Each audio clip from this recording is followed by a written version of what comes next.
Hello, welcome to Local Edition.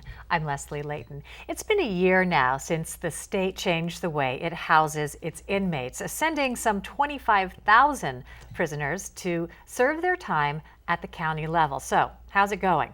Let's check in with San Bernardino County Supervisor Gary Ovitt. Welcome. Well, thank you, Leslie. It's good to be here again.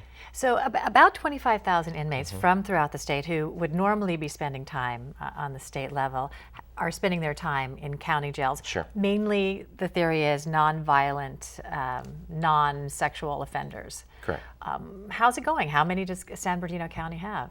We have 3,500, which is actually 68% higher than the predicted amount.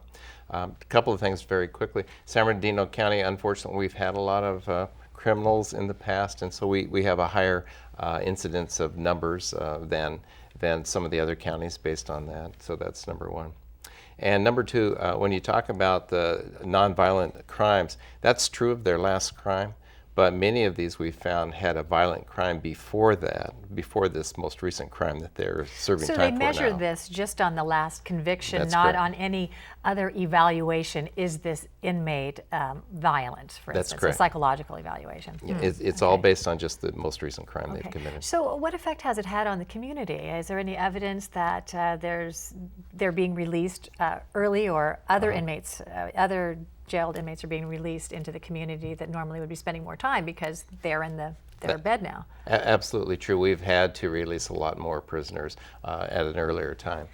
Once again, we're trying to make sure that those that are released would not be a threat to the community.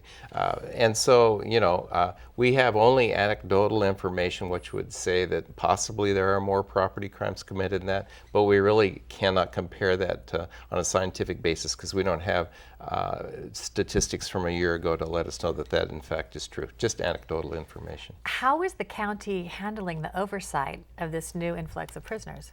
We have some realignment dollars that have already come our way, about $35 million. And so we've hired 100 new probationary officers who are helping. We were already well equipped. Both our deputy sheriffs, our sheriff's department, and probation had already geared themselves up to handle this onslaught of additional men and women that would be coming down. And so they've done really a very nice job based on this. One of the things that people may not understand is Proposition 30 has some constitutional guarantees that we would continue to receive these dollars down the road if it in fact passes. I'm not endorsing that for that reason, but I am saying that that is part of it. And so without that, there's a real good chance that we won't have the dollars. And in fact, we're not sure that $35 million covers the cost that we face anyway. A lot of times you'd come in, or a supervisor would come in, we'd be talking about jail overcrowding. Can the county handle this?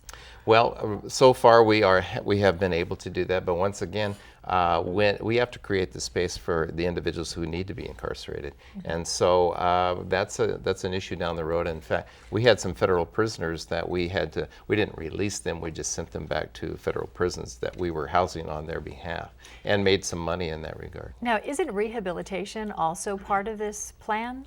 It is, and we think we're doing a much better job. We found that the recidivism rate has been much less in our county than it was before. In fact, it's 82% when you look at the state prisoners, and ours has been 25 to 35%.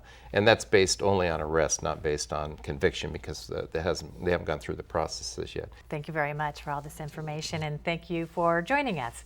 I'm Leslie Leyton.